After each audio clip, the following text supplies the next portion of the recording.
हाँ चिंता नहीं करो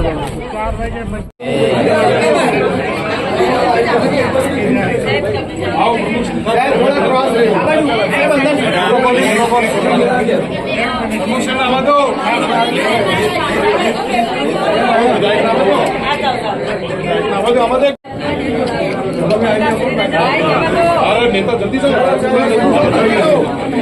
આવી ગયા સાહેબ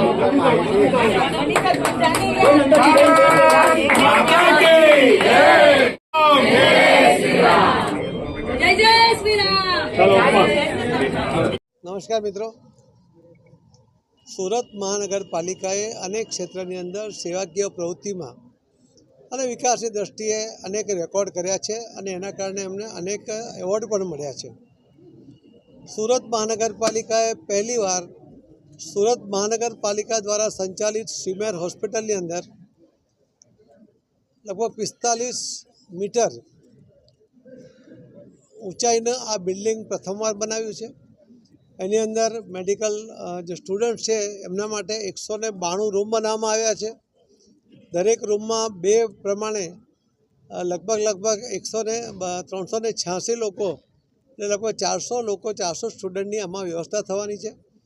એના કારણે એડમિશનમાં પણ વધારો થશે અને વધુ યુવાનોને મેડિકલમાં ભણવા માટેની સુવિધા સાથેની તક મળશે.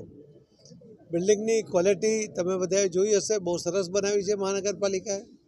અંદર રૂમનો સ્પેસ, એની હાઇટ, એટેચ બાથરૂમ, એની અંદર કપબોર્ડ, ટેબલ, આ તમામ સુવિધાઓ સાથે આજે હોસ્ટેલના રૂમ બનાવવામાં આવ્યા છે. હું મહાનગરપાલિકાના મેયરશ્રી, પદાધિકારીઓ અને કમિશનરશ્રી અને અધિકારીઓ એમને બધાને ખૂબ ખૂબ અભિનંદન આપું છું કે પહેલો 16 માળનો આ પ્રોજેક્ટ અત્યંત સારી સુવિધા સાથે આ વિદ્યાર્થીઓના ભવિષ્ય માટે જે આપણી સેવા કરવાના છે, જે મેડિકલમાં ભણીને સમાજની સેવા કરવાના છે, તો આ ડૉક્ટરો માટેની આ સુવિધા એમણે અહીંયા ઊભી કરી છે. એના માટે હું આપ સૌને ખૂબ ખૂબ અભિનંદન આપું છું.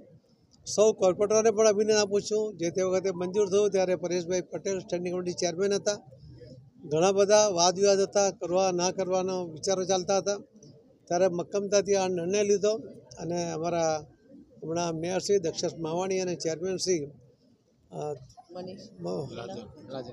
રાજનભાઈ પટેલ અને ચેરમેનશ્રી મનીષાબેન, આ બધાના આગેવાનીમાં આ પ્રોજેક્ટ આજે પૂર્ણ કરવામાં આવ્યો છે.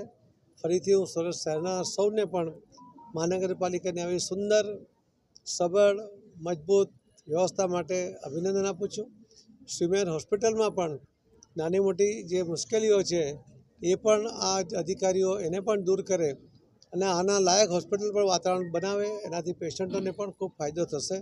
રોજના લગભગ 3000થી વધુ જ્યારે ત્યાં પેશન્ટો રોજ આવતા હોય ત્યારે એમની પણ સુવિધા અને એમની સાથે આવનારા એમના સગાઓની પણ સુવિધા અને સ્વચ્છતા જળવાય એના માટે પ્રયત્ન કરો છે. હું વિશેષ અભિનંદન આપું છું એમને કે એમણે આ કોમ્પ્લેક્સની અંદર જે રેન વોટર હાર્વેસ્ટિંગ આદરણીય પ્રધાનમંત્રી નરેન્દ્ર મોદી સાહેબનો જે સપનું છે, જે એમની યોજના છે કેચ ધ રેઇન, એ યોજનાને સાકાર કરવા માટે લગભગ 11 જેટલા રેન વોટર હાર્વેસ્ટિંગ માટેના પોઈન્ટ બનાવ્યા છે.